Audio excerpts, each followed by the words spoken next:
মাঝে মাঝে ২ অথবা ১ ওয়াক্ত নামাজ ইচ্ছাকৃতভাবে ছেড়ে দিলে কি কুফরি হবে?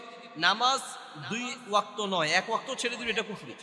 নবী সাল্লাল্লাহু আলাইহি ওয়াসাল্লাম বলেছেন, হাদিস তিরমিজিতে আছে, হাদিস মুসনাদ আহমদে আছে, হাদিস সহিহ ইবনে হিব্বানে আছে, মান তারাকা সালাতা মুতাআম্মিদান ফাকাদ কাফারা। যে ব্যক্তি ইচ্ছাকৃতভাবে সালাত ছেড়ে দেয়, ইচ্ছাকৃতভাবে সালাত ছেড়ে দিল, সে কুফরি করল। কাজেই নামাজ ছেড়ে ১ ওয়াক্ত ছাড়লেও সেটা কুফরি। বাকি এই কুফরির কারণে সে কাফের হবে না। কাফের হতে হলে যে একদমই নামাজ পড়ে না, এই একদমই নামাজ না পড়াটা তার নামাজ অস্বীকার করারই এক ধরনের শামিল, এই জন্য সে কাফের হবে। বাকি মাঝে মাঝে পড়ে, মাঝে মাঝে ২-১ ওয়াক্ত নামাজ ছুটে যায়, এরকম ব্যক্তি কাফের না হলেও তার এই কাজটার কারণে কুফরির গুনাহ হবে, কবিরা গুনাহগার সে হবে। কারো সামনে কি তার উৎসাহের জন্য প্রশংসা করা যাবে না?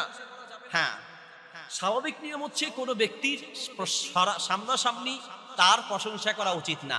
নবী সাল্লাল্লাহু আলাইহি ওয়াসাল্লাম বলেছেন, ইয়াকুম ওয়াত্তাদামুহা, তোমরা নিজেদেরকে বিরত রাখো সামনাসামনি প্রশংসা করা থেকে।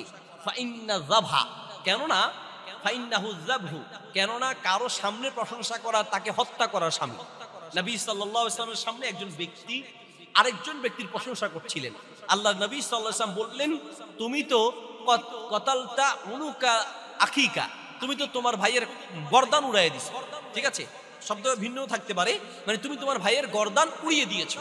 রাসূল সাল্লাল্লাহু আলাইহি ওয়াসাল্লাম এভাবে কঠিন ভাষায় বললেন, তার মানে সামনে কেন প্রশংসা করছো? ঠিক আছে, এইগুলো হাদিস আছে।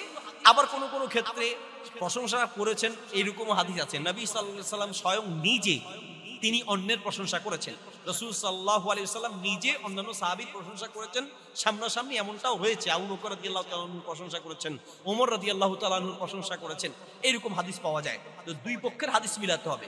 সামনাসামনি প্রশংসা করা নিষেধ, আবার হচ্ছে নিজেই সামনাসামনি প্রশংসা করেছেন, সাহাবীও একে অপরের সামনাসামনি প্রশংসা করেছেন। সবগুলো মিলিয়ে হাদিস মিলিয়ে আমরা কি বলতে পারি? আমরা বলতে পারি এই স্বাভাবিক অবস্থায় কোনো ব্যক্তির সামনাসামনি প্রশংসা করা উচিত নয়। কেন উচিত নয়? যে আপনার প্রশংসা পেয়ে সে ফুলে যেতে পারে, বুঝেন নেই, সে অহংকারী হয়ে যেতে পারে।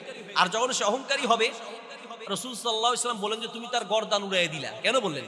তুমি তার প্রশংসা করে তার অহংকার বাড়িয়ে বরং তুমি নিজে তাকে ধ্বংস করলে। এরকম হয় না যে তুমি তার প্রশংসা করছো, সে এখন এমন ফুলা ফুলছে, এখন এই ফুলাটাই তার ধ্বংসের লক্ষণ। নবী সাল্লাল্লাহু আলাইহি ওয়াসাল্লাম বলেছেন, মান তাকাব্বারা ওয়াদাহুল্লাহ, যে ব্যক্তি অহংকার করে আল্লাহ তাকে ধ্বংস করে দেন। তাহলে তোমার প্রশংসা পেয়ে সে অহংকারী হয়ে উঠলো এবং নিজের তার অহংকারের কারণে আল্লাহ তাকে ধ্বংস করলেন। তাহলে তোমার কারণে সে শেষ হয়ে গেল।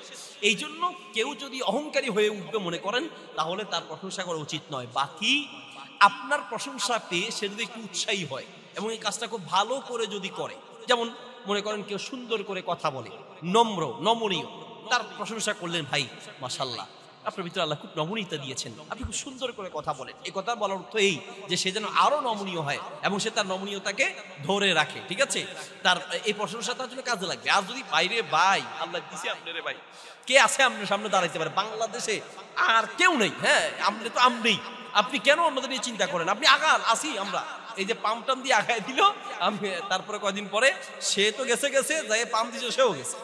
এইরকম হয়। এই জন্য কাউকে অহংকারী করার জন্য অতিরিক্ত প্রশংসা করা যাবে না।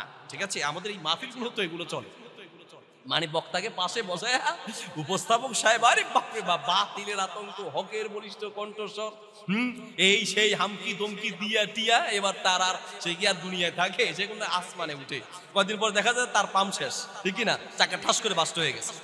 এই জন্য কখনোই অহংকারের পথে যাওয়া যাবে না। নিজেকে যারা আলহামদুলিল্লাহ একটু প্রশংসা পাওয়ার যোগ্য, এই ব্যক্তিদেরকে নিজের অন্তরকে পাহারা দেওয়া উচিত, যে আমার ভিতরে এমন কোনো ক্ষেত্রে কোনো অহংকার আসতেছে কিনা। সাহাবীরা একে অপরের অন্তরকে পাহারা দিতেন। সাহাবীরা মাঝে মাঝে রাসূল সাল্লাল্লাহু আলাইহি ওয়াসাল্লামকে কি বলতেন? নাফাকা হানজালা, হানজালা রাদিয়াল্লাহু তাআলা বলেন, ইয়া রাসূলুল্লাহ, আমি তো মনে হয় মুনাফিক হয়ে গেছি, কেন? তো আমার অন্তরটা কেমন যেন পরিবর্তন হয়ে যায়। এই যে নিজের ব্যাপারে একটু ভয় থাকা, ভীতি থাকা উচিত, কারণ আপনি অহংকার করছেন মানে আপনি আপনাকে ধ্বংস করছেন। আর আপনার বিনয় নম্রতা ঠিক রাখেন, ইনশাআল্লাহ, মান তাওয়াদা লিল্লাহ রাফাহুল্লাহ, যে বিনয় হয় তার সম্মান কে বাড়ায়? আল্লাহ তাআলা বাড়ায়। এই জন্য বিনয় নম্রতাই যদি আপনি ধরে রাখতে পারেন, নিশ্চিত থাকেন আপনি আজকেও কালকে হোক আপনার সম্মান আল্লাহ বাড়াবে। আপনার বিনয় নম্রতা আছে, আল্লাহ আপনার সম্মান বাড়াবে। আর আপনার ভিতরে অহংকার ঢুকেছে, আজ হোক কাল হোক আপনি ধ্বংস হবেন, নিশ্চিত থাকেন।